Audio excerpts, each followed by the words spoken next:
Nous allons donc écouter la parole et l'enseignement. Nous sommes à l'enseignement numéro 23 pour aujourd'hui, concernant le sujet qui parle de celui qui ose dire qu'il est Dieu. Il a remplacé le bouc, le bélier et le taureau, qui étaient destinés pour l'expiation des péchés des enfants d'Israël, selon Lévitique 16. Dans Lévitique 16, nous voyons donc les béliers, les boucs et les taureaux pour l'expiation des péchés des enfants d'Israël, une fois chaque année. Et c'est ce schéma que nous allons vous enseigner en ce moment. En fait, j'ai déjà donné cet enseignement, mais je le rappelle aujourd'hui. Cette situation contredit directement la parole du Père Yahva, le Dieu d'Abraham, selon Deutéronome 4.2. Ne rajoutez rien et ne retranchez rien aux paroles. C'est dans Deutéronome 4.2 et aussi dans Deutéronome chapitre 13, à partir du verset 1, ou Deutéronome 12, 32. Nous allons donc lire maintenant Deutéronome 12, 32, car nous avons déjà vu autrefois le Deutéronome 4.2. Donc dans Deutéronome 12, 32, vous observerez et vous mettrez en pratique toutes les choses que je vous ordonne. Vous n'y ajouterez rien et vous n'en retrancherez rien. Voilà donc dans le Deutéronome 12, 32.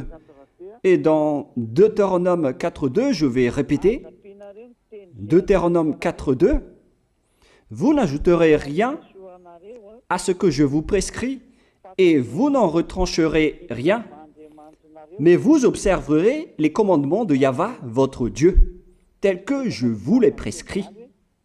Cette parole précise bien alors que il ne faut pas rajouter ni retrancher les paroles que je vous ai données.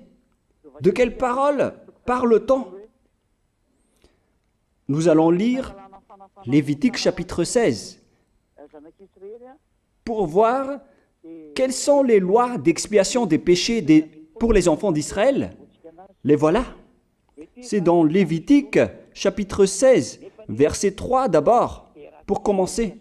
Voilà donc ce qu'on ne doit pas changer, alors que nous avons tous su, nous avons tous vu qu'ils les ont remplacés par Jésus ou Jesus. Ce n'est pas une diffamation, nous le voyons tous. Alors que chacun réfléchisse. Lévitique chapitre 16, verset 3. Voici de quelle manière Aaron entrera dans le sanctuaire. Il prendra un jeune taureau pour le sacrifice d'expiation et un bélier pour l'holocauste. Voilà, nous le voyons tous clairement, cette parole. Il existe donc le fait d'apporter un jeune taureau pour le sacrifice d'expiation, ainsi qu'un bélier pour l'holocauste. Verset 5. Il recevra de l'assemblée des enfants d'Israël 2 boucs pour le sacrifice d'expiation et un bélier pour l'holocauste. C'est-à-dire,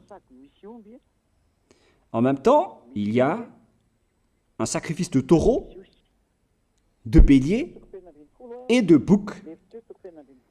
Lévitique chapitre 16, toujours, mais dans le verset 34. Ce sera pour vous une loi perpétuelle. Voilà. Il se fera une fois chaque année l'expiation pour les enfants d'Israël à cause de leurs péchés. Nous sommes déjà au verset 34 pour information. Verset 34. Voilà. Ce sera pour vous une loi perpétuelle. Quelle est cette loi perpétuelle? C'est le fait de sacrifier les béliers, les boucs et les taureaux qui vont être tués pour sacrifice, pour l'expiation des péchés des enfants d'Israël. Selon le verset 34, ce sera pour vous une loi perpétuelle.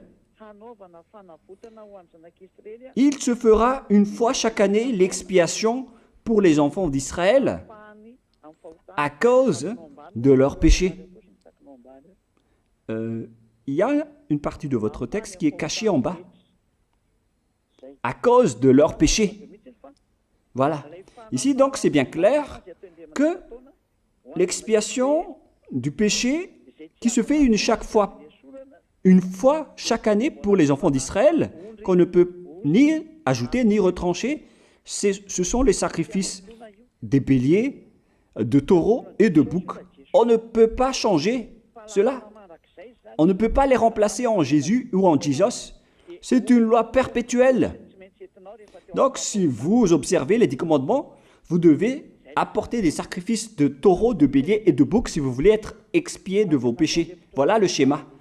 Alors que, en réalité, la situation pour les religieux étranges, on ne voit pas ce qu'il veut en venir, mais ils ont osé intégrer Jésus ou Jesus pour remplacer le bélier, le taureau ou le bouc. Et ce sont eux-mêmes qui le confirment jusqu'à aujourd'hui. Nous voyons tous donc ici que Jésus ou Jesus n'est qu'un imposteur, un hors-la-loi. Et les hors-la-loi sont des envoyés du diable. Le diable, il a commis le péché depuis le commencement. Ce sont des transgresseurs de la loi. Donc c'est prouvé ici que Jésus est un hors-la-loi. Nous allons lire la parole, poursuivre, dans 1 Jean, chapitre 3. 1 Jean, chapitre 3, à partir du verset 4. Quiconque pêche transgresse la loi, et le péché est la transgression de la loi. Voilà, c'est bien clair que c'est le péché qui est la transgression de la loi. Un pécheur, donc, c'est un transgresseur de la loi. Et un hors-la-loi, c'est un pécheur.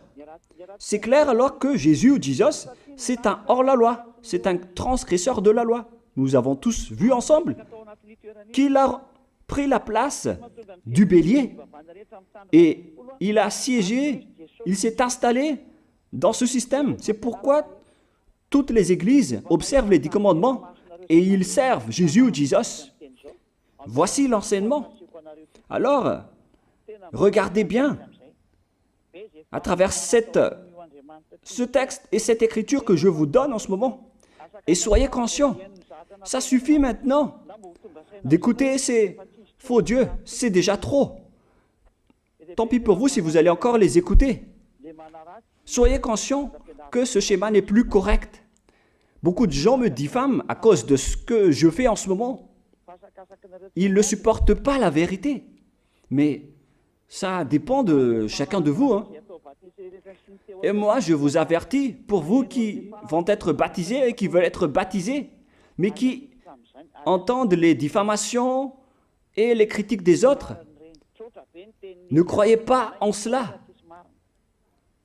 Ce ne sont pas du tout vrai. La parole de Élia est directe.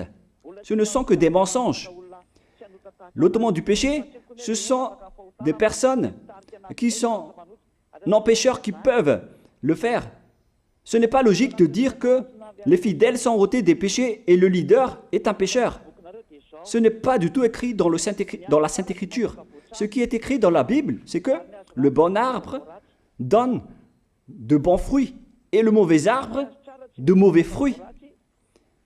Et le bon arbre ne donne jamais de mauvais fruits, et le mauvais arbre ne donne jamais de bons fruits. Ce sont les bons arbres qui donnent des bons fruits, et les mauvais arbres qui donnent des mauvais fruits. Et donc, si l'ambassadeur de Yahushua, Zedia Elia, a produit des personnes qui ne pêchent plus, alors il est bon, il est une bonne personne. Il n'a jamais fait aucun mal, même pas le moindre mal. Voilà donc la leçon pour vous, car dans le cadre de ce baptême qui va arriver, il y a beaucoup de diffamation et de critiques. Donc je vous conseille de ne pas écouter cela, car ce n'est pas du tout la vérité.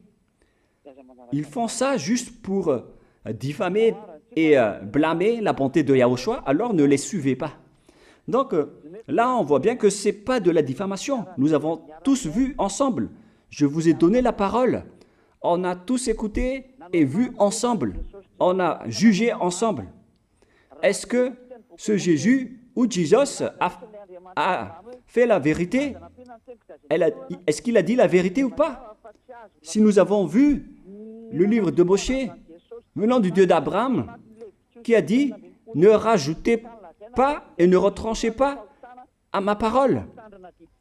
Nous avons vu alors que ils ont remplacé par ce Jésus ou Jésus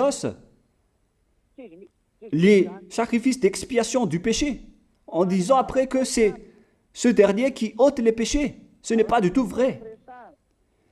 Celui qui peut ôter les péchés selon les 10 commandements, c'est le bélier, ou bien le taureau, ainsi que le bouc. Ce sont ces bêtes qui peuvent ôter les péchés. Quelle est alors la raison pour laquelle les religieux sont entrés dans ce mauvais schéma? Car c'est vraiment un schéma qui transgresse la loi. Car ils ont contré bêtement le livre du Lévitique chapitre 16. Ils l'ont contré bêtement, directement. Et après, ils ont remplacé par leur faux Dieu. Un faux Dieu car c'est directement un hors-la-loi. Il a contredit le Dieu d'Abraham. Nous voyons la preuve ici qu'il a contredit vraiment le Dieu d'Abraham, qu'on appelle par le nom de Yahva et Yahushua son fils. Car ce Dieu d'Abraham, il a bien dit qu'il ne faut ni ajouter ni retrancher à ses paroles. Il faut les observer car ce sont les commandements de Yahva, ton Dieu. Et ces lois qu'on ne doit pas rajouter ni retrancher veut dire qu'il ne faut pas toucher au Lévitique chapitre 16, car c'est ce livre qui ôte les péchés. Alors que nous voyons tous que personne ne le pratique plus. Si les 10 commandements, si les prêtres et les pasteurs pratiquent bien les 10 commandements, alors ils doivent faire le sacrifice de bélier et de taureau et de bouc pour l'expiation de leurs péchés. Alors que nous voyons tous que personne ne le fait plus. Alors qu'en même temps, ils observent les 10 commandements. C'est donc de la transgression de la loi. Et en plus, ils ont enlevé le Lévitique 16 en le remplaçant par Jésus ou Jesus. C'est-à-dire qu'ils ont contredit la parole du vrai Dieu, le Dieu d'Abraham. Et est-ce que vous allez encore oser contredire cette vérité? Est-ce que vous allez encore dire que vous êtes dans la vérité, que vous êtes dans la justice? Mais qu'est-ce que vous cherchez? Vous cherchez à prier et à servir le Dieu d'Abraham.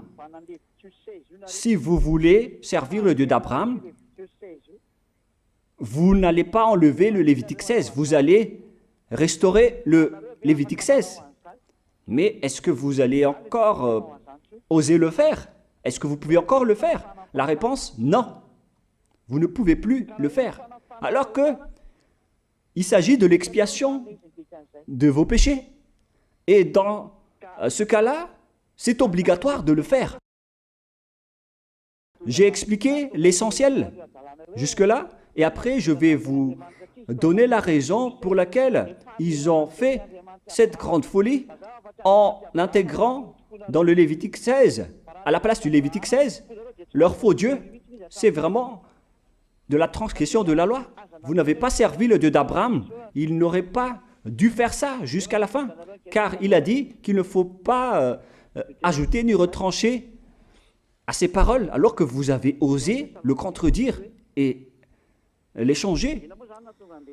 Nous allons donc voir maintenant dans Psaume chapitre 40, quelle est la raison pour laquelle les prêtres et les religieux ont arrêté le Lévitique 16 en le remplaçant par Jésus ou Jesus pour remplacer les boucs, le bélier et les taureaux. Et je vais vous expliquer la raison. Et eux, ils ne peuvent pas le nier car ils l'ont fait. Et si, par exemple, ils ne connaissent pas, alors il ne faut plus faire du n'importe quoi. Il faut que vous soyez enseigné par Élia, si vous voulez encore sauver votre esprit. Mais si vous ne voulez pas, alors tant pis pour vous et assumez les conséquences. Psaume chapitre 40, versets 6 à 8. Psaume 40, versets 6 à 8. Voilà donc le dégât qu'ils ont subi. Tu ne désires ni sacrifice ni offrande. Tu m'as ouvert les oreilles. Là, ils ont bien entendu et écouté que Dieu ne désire plus leur sacrifice et tout ce qui concerne ce sujet. Tu ne demandes ni holocauste, ni victime expiatoire. Ici donc, on est arrivé au stade où on n'a plus besoin des sacrifices. D'après ce schéma, alors, le Lévitique 16 a été supprimé. Et logiquement, puisque c'est une alliance qui a été détruite, alors on ne peut plus y entrer, car on ne peut pas ajouter ni retrancher aux paroles. Et donc, si on ne peut pas y entrer d'après la parole qui dit qu'on ne peut pas rajouter ni retrancher, si le Dieu d'Abraham a interdit le sacerdoce, alors logiquement, vous ne devez plus y entrer. Sinon, vous allez vous autoproclamer en tant que pécheur à jamais, alors que les pécheurs et les malfaiteurs n'iront jamais au ciel des cieux. C'est clair alors que c'est devenu un sens interdit, les 10 commandements et les lois de Moïse d'après ce schéma, car c'est la relation avec le Père Yahva qui a été détruite, qui a été supprimée, car il n'y a plus d'expiation de péché pour vous. Alors vous êtes fous si vous allez encore entrer dans ce schéma. C'est pourquoi on a besoin d'une nouvelle alliance, car l'alliance des 10 commandements et les lois de Moïse ne sont plus correctes. C'est devenu supprimé, car on ne peut plus faire le sacerdoce, mais les religieux ainsi que les faux dieux, ils ne se sont pas... ils ont facilité les choses en intégrant leur faux dieu à la place du bélier, du bouc et du taureau. Et voilà, c'est bien clair. Et d'après eux-mêmes, ils ont dit que l'intégration de Jésus ou de Jesus, c'est d'après ce livre des psaumes. Vous voyez que ici, je n'ai pas dit du n'importe quoi, c'est la vérité que j'ai dit. Je n'ai pas incriminé qui que ce soit. C'est vraiment la réalité et la vérité. Alors, ici, on prouve bien que ça a été supprimé, ce n'est plus autorisé.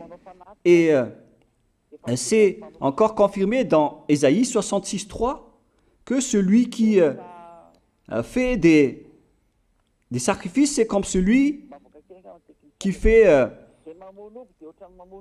de l'idolâtrie. Celui qui immole un bœuf est comme celui qui tuerait un homme.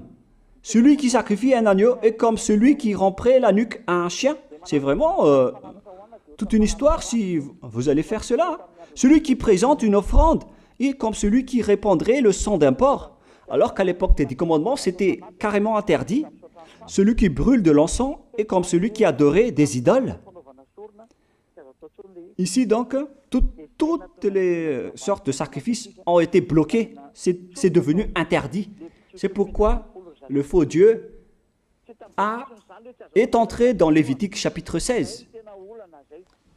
Alors qu'ils n'ont pas du tout vu de leurs yeux qu'on ne peut pas ajouter ni retrancher aux paroles. Ils n'ont jamais vu et connu ces paroles. Il a fallu attendre l'arrivée de Élia pour vous montrer toute la vérité, pour vous montrer toutes les vraies paroles. Alors, il faut suivre Élia. Suivez Élia. Et c'est ce terme qui dit de suivre Élia que les gens ne supportent pas du tout. Mais qu'est-ce que je vais dire d'autre? Je vais vous dire de suivre qui? Alors que vous êtes tous pécheurs. Est-ce que vous allez suivre les pécheurs pour aller en enfer? Vaut mieux suivre Élia, car ceux qui l'ont suivi ne pêchent plus. C'est quoi le problème? Si c'est de la jalousie, alors vous n'êtes pas du tout sage. Mais si vous êtes sage, vous devrez être content en m'écoutant. Si vous cherchez ce Dieu d'Abraham, vous devez être très content en dansant à la maison en disant « Merci Élia, voilà ce que j'attendais ». Au lieu de dire des colères et de la haine, moi je vous donne de la parole de l'amour pour vous sauver. Alors sachez bien écouter. Et après, ils ont continué dans 40, verset 7 maintenant. Alors je dis, voici je viens avec le rouleau du livre écrit pour moi. Verset 8, je veux faire ta volonté, mon Dieu, et ta loi est au fond de mon cœur. Et eux, ils ont pris cette parole en disant que nous avons vu ce terme de rouleau du livre. Et directement, ils ont dit que on doit intégrer dans les 10 commandements le Fils du Très-Haut qui s'appelle Yahushua. Ils l'ont intégré dans les 10 commandements. Pour vous qui sont dans le mauvais sens, vous l'appelez Jésus. Vous avez intégré dans les 10 commandements votre Jésus, mais Yahushua n'entrera jamais là-dedans car c'est vraiment interdit, c'est un tabou. Le sens du rouleau du livre que Yahushua a parlé ici, c'est qu'on parle de son histoire dans le Sefer Torah juif. C'est-à-dire que le Sefer Torah juif a parlé de lui. Nous allons lire la parole à ce sujet. En parlant du rouleau du livre, ce n'est pas qu'il est entré dans le Lévitique 16. Non, c'est un tabou, c'est interdit. Mais il a parlé de son histoire. En parlant du rouleau du livre, nous allons lire la parole concernée à ce sujet. Selon Luc, chapitre 24, verset 44. Luc 24, 44. Puis il leur dit, « C'est là ce que je vous disais lorsque j'étais encore avec vous, qu'il fallait que s'accomplisse tout ce qui est écrit de moi dans la loi de Moïse, dans les prophètes et dans les psaumes. » Toutes les paroles qui parlent de lui dans la loi de Moïse, dans les prophètes et dans les psaumes. C'est ça qu'on parle ici. Mais il n'a jamais dit qu'il va remplacer le Lévitique 16. Au contraire, c'est un tabou, c'est un blasphème devant le Père Yahva, qui a déjà dit qu'il ne faut jamais ajouter ni retrancher ses paroles. Donc, les paroles qui parlent de lui, ce sont les paroles de la nouvelle alliance qu'il va instaurer, qu'il va exécuter. La raison pour laquelle il sera crucifié, c'est qu'il va instaurer la nouvelle alliance en versant son sang. Voilà de 1. Maintenant, nous allons lire le livre de Jean 5, 46. Jean 5, 46.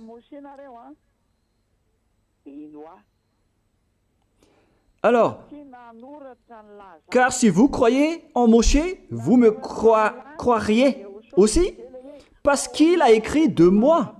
Il a écrit à propos de Yahushua. C'est pourquoi on parle du rouleau de livre qui a écrit pour lui. Et Moshe aussi a participé à son histoire en parlant de lui. Mais ce n'est pas que on a supprimé le Lévitique 16 en remplaçant par le Fils du Très-Haut. Non, ce n'est pas du tout cela.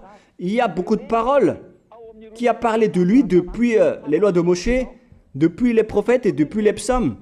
C'est pour ça qu'on parle du rouleau du livre qui a écrit à propos de lui. Mais ce n'est pas que vous allez supprimer le Lévitique 16 en le remplaçant par le Fils du Très-Haut. C'est vraiment une abomination de votre part. Je vous ai donné maintenant l'explication.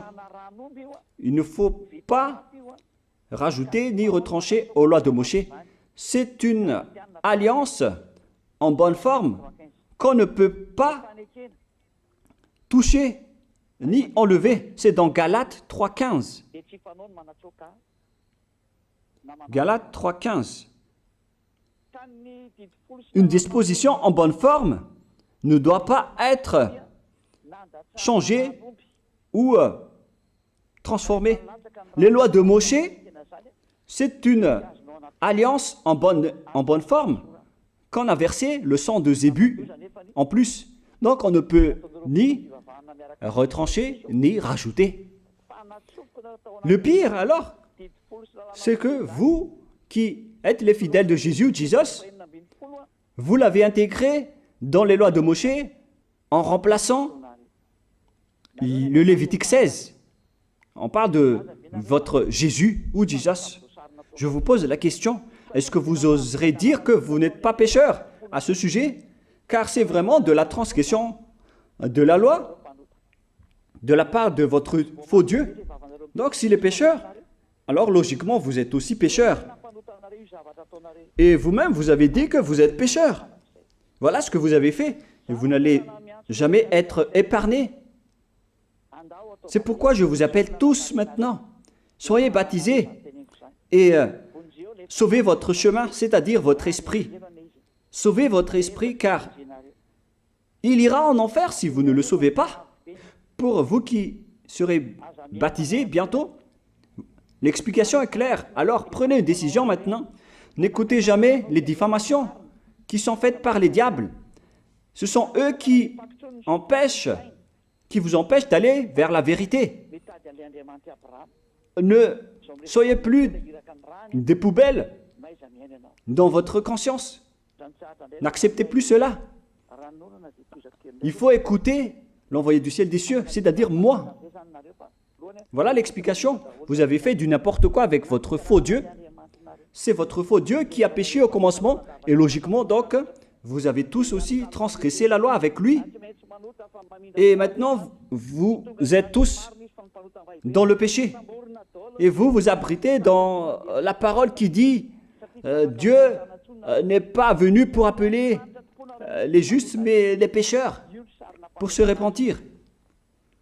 Le problème, c'est que c'est votre Dieu qui est vraiment un pécheur. Voilà le schéma qui prouve qu'il est pécheur. Donc, je vous souhaite à tous d'être bénis par Yahushua. Prions ensemble. Merci infiniment, Père Yahva, pour cette parole.